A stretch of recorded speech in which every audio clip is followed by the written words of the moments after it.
Justice League. The first one was trash in my opinion, my biggest beef being a lack of character development that the movie had, and I honestly just felt like the movie didn't have good pacing or flow at all, and if you look at the performance since the first original Justice League came out, it looks like thousands of people agree with me. However, that all changed just a few weeks ago. This is Cinema Insider, and today we're going to talk about the new Justice League movie, Snyder's Cut Edition. If you've not yet seen this movie, please stop watching now because there will be spoilers ahead. Great, now that you've been warned, let's begin. Now, given that this new Justice League Snyder Cut is 4 hours long, it's hard to condense all my thoughts into one YouTube video and still be favored by the algorithm. Therefore, I thought I'd break this up, first starting with what I loved about the film. So let's get into it. Now, the first thing I loved about the film was the defining character and character development. In the first movie, this is what irritated me the most. Flash, we knew nothing about. He kind of just showed up and joined the team.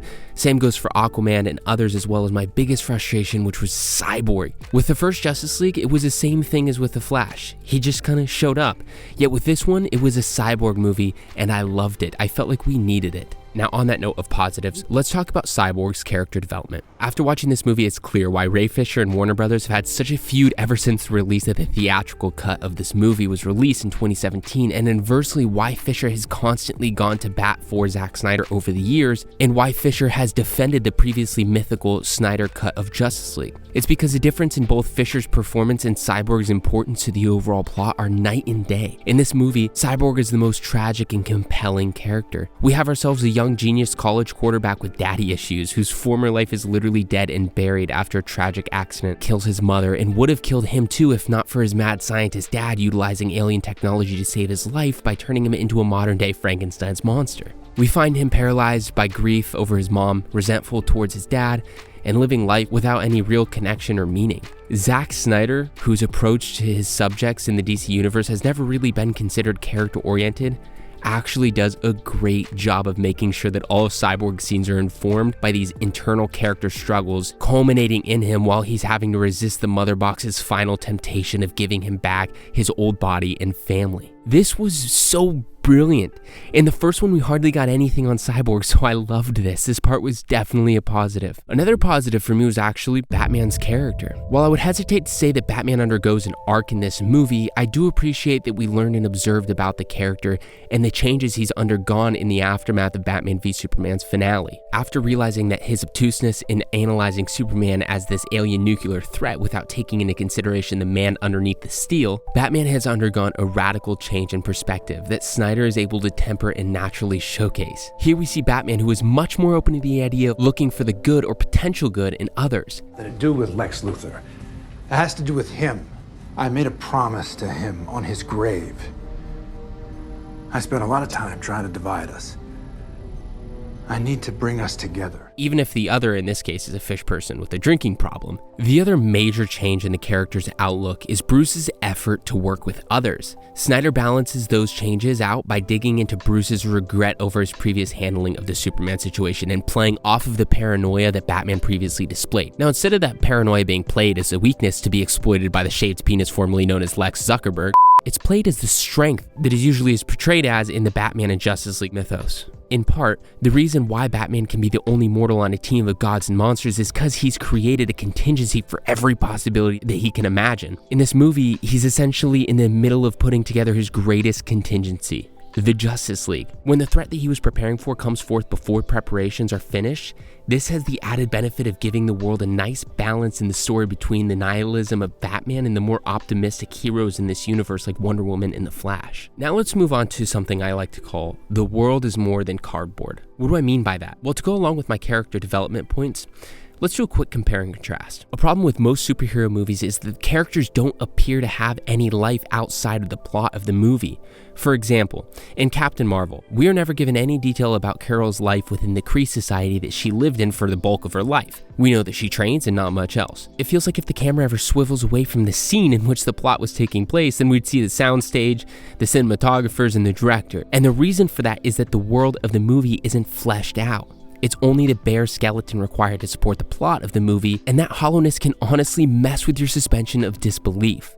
Now let's contrast this with Barry Allen. When we meet him, he's interviewing for a pet shop job. Later, he has a very contentious talk with his dad, who's serving time for allegedly killing his mom. I'm sure we all know the Flash story. Anyways, his dad mentions that he's working 3 dead-end jobs to pay for a legal just degree. We don't know if the dad knows about the pet store job, but from this we learn that Barry's motivated to prove his dad's innocence at any cost.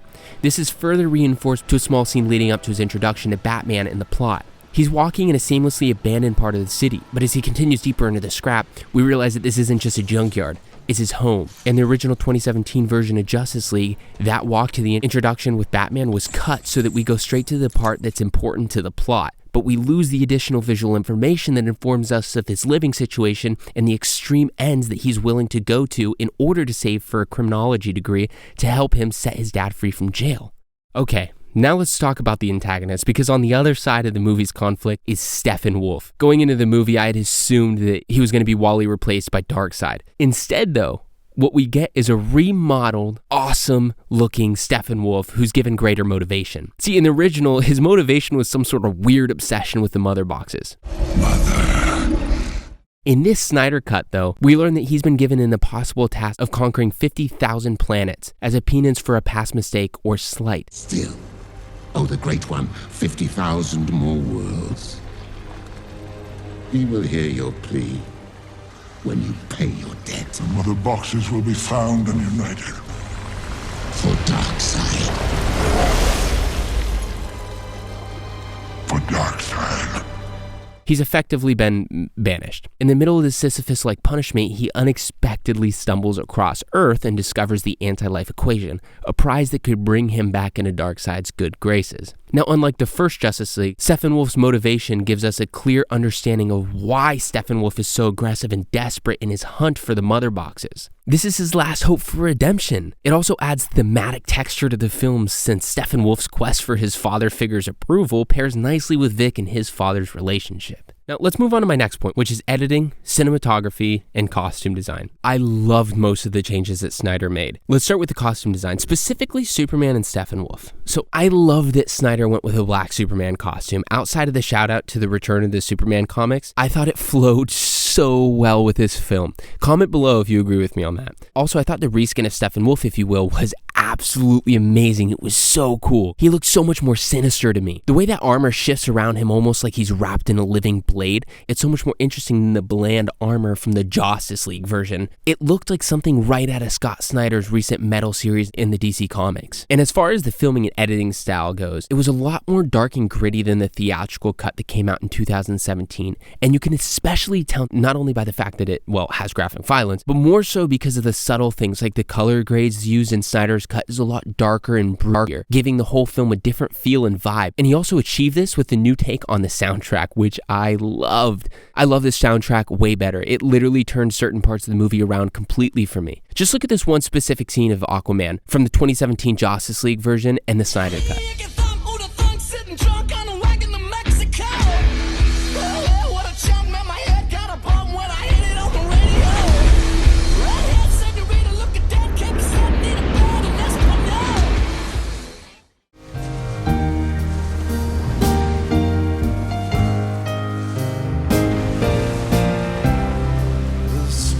Heavens above me, the moral law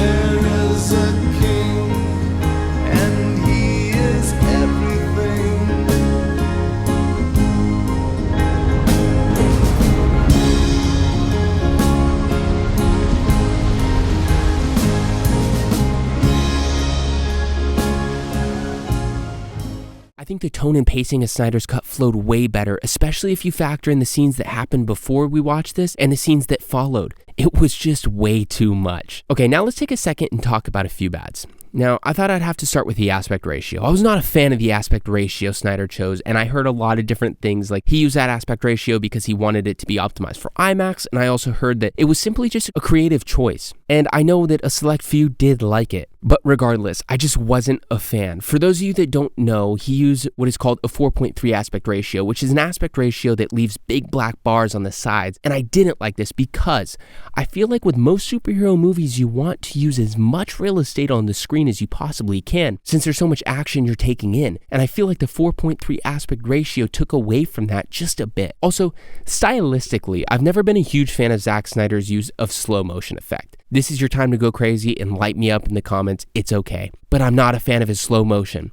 Specifically that he tends to overuse slow-mo and he uses it in the same rhythm. The overuse is kind of obvious to most viewers. He uses it in nearly every single action sequence and even sometimes in mundane life.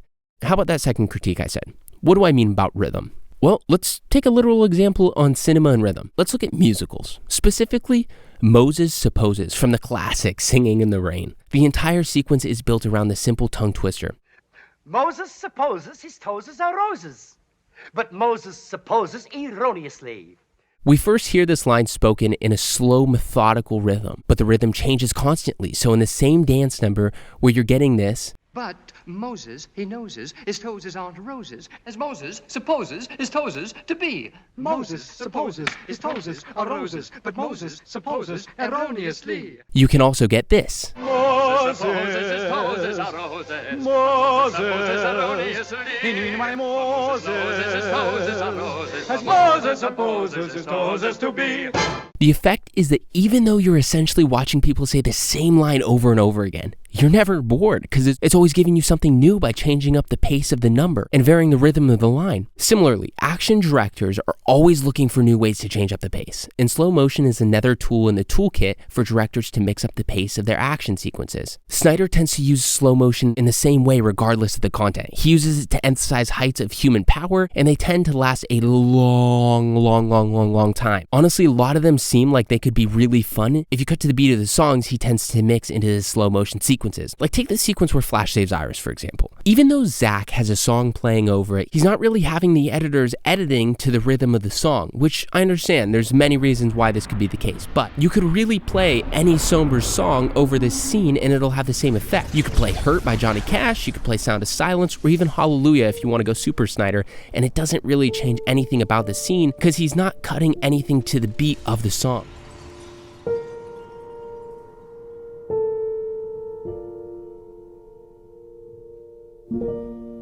Long afloat on shipless oceans, I did all my best to smile till your singing eyes. I want to move on to the next negative I found in this film, which I know a lot of people will disagree with me on this, and this was the length. And while I was extremely excited to have a superhero movie with a runtime of 4 hours, I found myself having to take breaks in between parts because it was just so long. Plus, there's a lot here that could have been cut out that feels like it was just left in there for kicks and giggles. Again, a lot of you are not going to like what I'm about to say, but Martian Manhunter's cameo was unnecessary to the overall plot of this movie, and add in the setup for the Injustice League from Luthor and the last bit in the post-apocalyptic future, which are effectively set up. And you've added 22 minutes that does nothing for the actual movie, although I have heard rumors that he's seen setting up other movies, so I kind of just debunked myself here. But anyways, that's just talking about those two sequences. I personally felt like it was just in there for kicks and giggles. Also, I feel like I need to bring up just how cringy the whole post-apocalyptic scene is.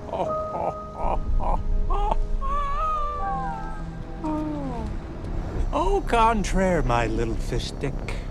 They're all posturing, and it feels like everyone's just saying the most macho thing they can think of. Let him come. Let the bastard come. Be very careful with the next thing you say. I'll stab this through his heart for what he did Arthur. Also, the Mad Max ripoff costumes are just ugly as sin. However, even with all these negatives, I think that we can all agree that this is an infinite improvement over the original Justice League 2017 version. Anyways, guys, that's it for me. Thank you guys so much for watching, and I really hope you enjoyed this video. Please feel free to check out other videos linked below, like one of my favorite videos that I've worked on that we've done on this channel, which is about Thor's story arc. Also, go ahead and check out the video I did showing you all the new Easter egg on the new Thor Love and Thunder movie coming soon. And I would highly appreciate it if you guys helped us jumpstart this relatively new channel by hitting that subscribe button and leaving a like below. That is it for me today, and I will see you guys in the next one.